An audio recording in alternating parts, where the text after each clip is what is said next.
Well, hello everyone. Welcome once again to the Forward Football Update. We're here with Mercer head football coach Bobby Lamb. Coach, we had a game against Campbell this past week. We had a couple of guys really some outstanding performances, but before we get to that, your assessment, you had a couple of days to think things over, look at the film, your assessment of last week's game. Well, it was a tale of two halves, really. I really thought our defense played really good for about almost 3 quarters, and then didn't play really good in the fourth quarter.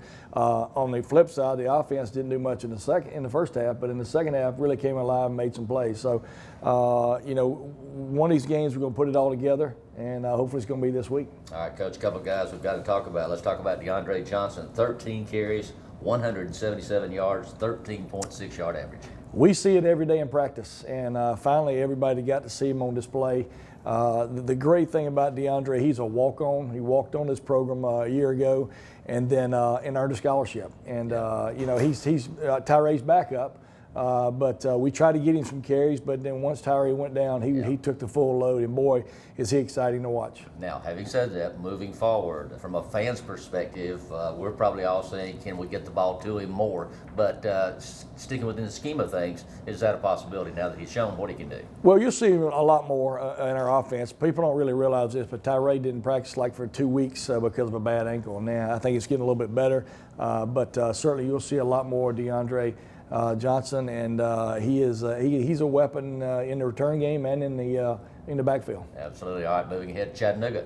Back our first home game against a conference opponent. Chattanooga coming in. Now, you and I had talked in several sessions this year about Chattanooga's schedule. Their record, very misleading. The fact they played a ranked Jack State, a ranked James Madison, and Tennessee and Knoxville. So we knew they were due for a breakout. Well, you're right about that. They've got a very difficult schedule to start, and they've done a really good job. Rusty Wright's a good friend of mine, is now the head coach there.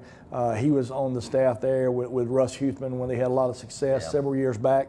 So he knows what it takes. He's a Chattanooga graduate. So they've really put up some really good numbers on offense. Scored 60 last week against Western Carolina.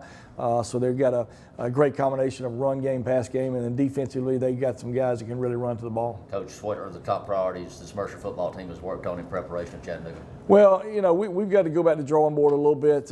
We did some really good things. I mean, I was very pleased with what we finished with offensively. With 323 yards rushing was a fabulous night, but we got to be more consistent. And I think consistent is the word that we've been using around the office the last couple of days, both offensively, defensively, and in our special teams game. So we've got to be more consistent, and if we feel like we can get that consistency, we feel like we can compete and get some wins. Another thing we want to point out, Coach, a very important day for the game, United Way, a peak out. Very good cause, even more of a great reason to spend the day on the beautiful Mercer campus and go to a Mercer football game. Absolutely. October brings out the pink in us, and so we'll be wearing some pink, and we look forward to supporting that cause because it is such a special cause. All right, thank you, Coach Lamb. That's going to do it for this week's Forward Football Update.